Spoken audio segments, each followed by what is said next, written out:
Hey YouTube, Moose Cow here. Before I do the recap for round 3, I figured I'd go ahead and do China's turn. Madman had already given me a screenshot of what his first turn as the Southern Cantonese democracy was like, and so I'm just going off of what he sent me, and then after that we'll have a fully updated board for the round. So here we go.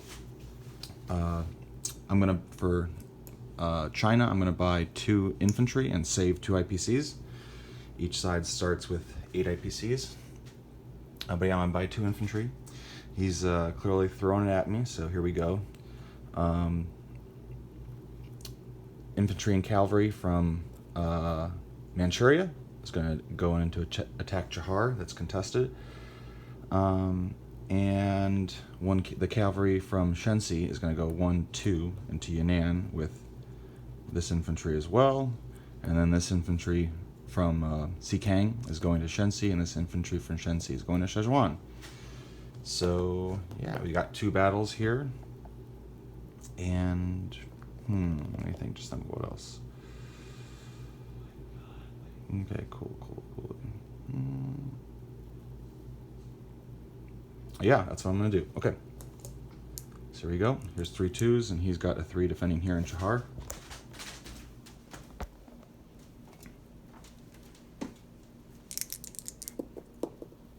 Two hits. Miss. Excellent. Okay, so he's toast. That is back to China. 1-2 from 5 to 7. And then down here we got 2 2s and he has a 3.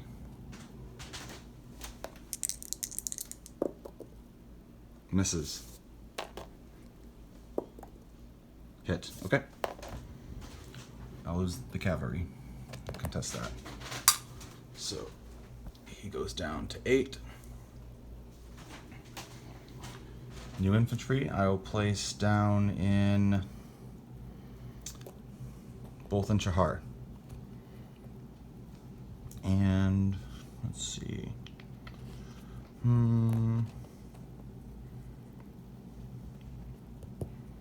Yeah, that's what I'll do. Okay, cool. So I had 2 IPCs left over, which means I now collect 7. So China has 9 IPCs to spend for next round. Okay, so with that in mind, we are now at the top of round 4. Here is the boneyard dish, the casualty bin. A lot of chips, fair amount of Ottomans, neutrals. I think that was Albania, and yeah, a lot of Russians, Ottomans. The works, fun stuff. All right. Okay. Anyway, so on with the show. This is what happened. Round 3, Austria-Hungary came into Veneto, or sent more units into Veneto, I believe. No, they took that out. Yes, that's right. I'm remembering correctly. There was an Italian infantry there. They took that. And then later on, Germany attacked Tuscany, doing a little 1-2 right there. The Austrians took out Albania, like I said, completely completely destroyed it. And then further went into Russia. They went into eastern Ukraine. And as you can see, Russia took that back and have a massive amount of units in Crimea, and building back home as well, and also down here in the minor cities that they control. Russia, sensing the impending doom of the Central Powers throwing everything they have at them, is counterattacked to kill a few units in eastern Ukraine, and built up in Karelia, and sent their machine gun up there that way, and then other units moving forward as well. So it's not looking good for Russia. If I can hold out one turn, if I can hold out one more turn, as long as they don't control 7 territories, if I can hold out one more turn, then I can mobilize the end of the Trans-Siberian Rail, and then during or after, or not even if it doesn't occur, if the Russian Civil War occurs, then Japan can help out and stuff more easily, as well as any allied nation. But anyway, so yeah, it's looking grim for Russia. Okay, so over here with the German Empire, the very mighty German Empire, excellently played by Madman, I might add. He is going to choose at the top of his top of his turn as Germany if he's going to load these Zeppelins back up with bombs or use them as air transports. But he's got units mobilized in Berlin, came down into Rhine province, left Belgium contested, left Alsace contested. He's just been building it in Rhine province, with Cologne being a minor city right there. And then, like I said, they came down and attacked Tuscany to contest it, and they also walked in and took Piedmont out. And then he sent a fighter and another infantry down there. And then after that, it's just been shucking units from Berlin to Poland. It's not looking good, like I said. On top of that, he has been expertly convoying me as the British Empire. So I've been losing on average 10, now 11 IPCs a turn because of his convoys, and that's even extended to Canada at this point. But we'll see what happens. France mobilized 2 cruisers down in 18 to maybe try and help deal with that stuff. But anyway, so France does have Alsace, however you pronounce it. So they're controlling Strasbourg for the time being, as well as Ypres. Ypres? I'm not really sure how you pronounce that.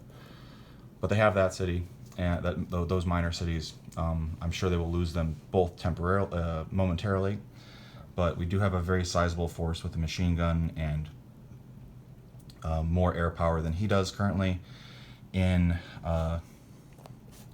Lorraine with the minor city of Verdun. So that's cool. And then they've been sending units down to here at a province. We've had conflict with the British Empire in the Middle East and the Ottomans. Ottomans just keep attacking, and thankfully that trench works is helping absorb 3 hits around, but it's still the fall over here is looking pretty inevitable. British Empire built some fighters back home, been going this way from India into Persia, building up units. It was tempting to go into Caucasus, but British Empire didn't do that. And then also been working down here in South Africa while Germany and Britain have a mobilization contest, pretty much, because he's just been having units in Germany, East Africa, just build up because he was able to get a military base on the first turn there. So he's just been building here, and I've been having to run around and take out the remaining German colonies. One of them got up to Egypt, though. But anyway, British Empire, besides that, bringing units over from Australia. Yeah, it pretty much summarizes that part of the world. It's looking grim, pretty much, but hope is not lost, as the Americans will be on their way sometime soon. But we'll see. We'll just see how things pan out. The Ottoman Empire has been doing a really good job, like I said, attacking Egypt, causing as much of a distraction with the Germans down here that the trick is to always pull everybody in every direction, and he's been doing a fantastic job with that. But anyway, Ottomans have been coming down there into Egypt. Ottomans, instead of coming back down to deal with the British, they have gone further into Russia to help with the Russian Revolution cause. I'm assuming that is what he's doing with that. And yeah, it's been very interesting. But that's pretty much what he's been doing with the Ottomans. And Italy backed up. They took out the Germans in Tuscany and backed up by building infantry in Rome, and moved their damaged battleship out here, and dropped a dude off in Palestine to take that. At least, be a distraction of some kind. But yeah, that pretty much summarizes it for Italy. And America, while not at war, has been building a dreadnought and sharing their tech. They shared a tech of poison gas to France and a machine gun to London, to the British Empire. No other invasions on their part, aside from the previous round. And then it also brought over their transport another guy to the Philippines over here. So that's been fun. And then, of course, we just had the conflict in China. The Chinese National Protection War just started. So, as you saw at the beginning of the video, this is the stance currently right now. So right now, whoever goes first in this typically has a fair advantage to concentrate in the middle. But we'll see how it all goes. After all, there's only one round of combat, you know. So we'll see what happens. But anyway, stay tuned for the next round. Madman, I believe, is uploading his Austria-Hungary turn as we speak, and yeah, get on with the show with round 4, where we can start buying tanks if we want to. So stay tuned. Real quick, I realized I forgot to go over our income tracker and also our victory points for the game so far. Yeah, this is basically what everyone is at on the income tracker, and as you can see here, the empire points, that's Austria, Hungary, and Germany combined, and France and British Empire combined. This is a NATO roundel. I just don't have a roundel that's a good representation of both units. Technically this one's Bulgarian, but color-wise and Iron Cross, I figured it was pretty sharp for it. But anyway, right here, the Allies barely have the empire point. So right here, we'll go over what we have.